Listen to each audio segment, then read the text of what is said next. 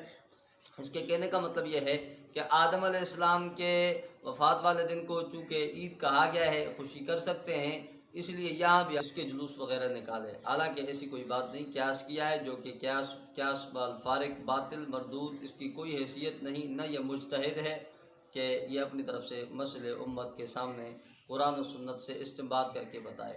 دوسری بات یہ ہے، حق نبی سکندری صاحب نے کہا کہ جی جو ہے نا حضرت آدم کی وفات ہے، اس لیے حق نبی سکندری صاحب کیا جو یہ عید کا نام دیا گیا ہے جمعہ والے دن کو، کیا یہ حقیقتاً اصطلاحاً عید ہے؟ اگر اصطلاحاً عید ہے تو پھر عید کے جو احکام ہیں وہ اس کے احکام تو نہیں ہیں۔ تو پھر آپ عید کے دن جو احکام، یعنی مثلا 2 رکعت نماز پڑھتے ہیں، تو کیا جشن میلاد والے کے لیے حکم ہے؟ اللہ کے نبی نے حکم فرمایا۔ اور تیسری بات یہ ہے، کیا حضرت آپ نے تسلیم کیا کہ حضرت آدم علیہ السلام کے انتقال کے دن کو عید کہا گیا ہے؟ میں آپ سے سوال کرتا ہوں، کیا اپنے باپ عبدالرحیم سکندری کے انتقال والا دن تو جھنڈیاں لگائے گا؟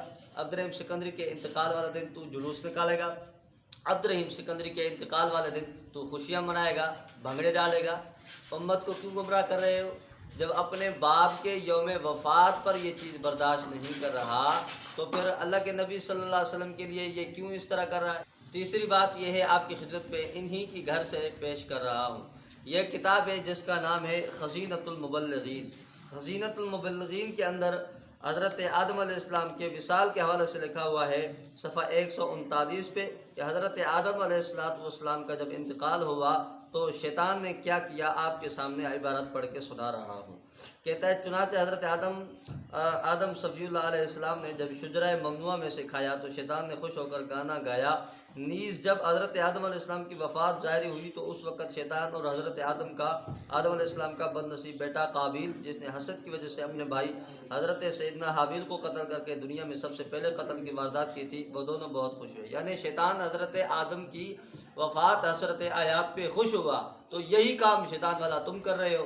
پیغمبر کریم صلی اللہ علیہ وسلم کے انتقال پر ملال والے دن آپ خوشیاں منا رہے ہیں، تو پھر شیطان میں اور آپ میں کیا فرق ہوا؟ یہ فیصلہ آپ کے مولوی عمران یوسف عطاری نے خزینۃ المبلغین کے اندر کر دیا، جو کہ آپ کے سامنے میں نے فیصلہ پڑھ کر سنایا۔ ہمارا کام نقالی ہے، ہمارا کام فتوے لگانا نہیں، فتویٰ تمہارا کام ہے جو کہ میں نے آپ کے سامنے آپ کا آئینہ رکھ دیا۔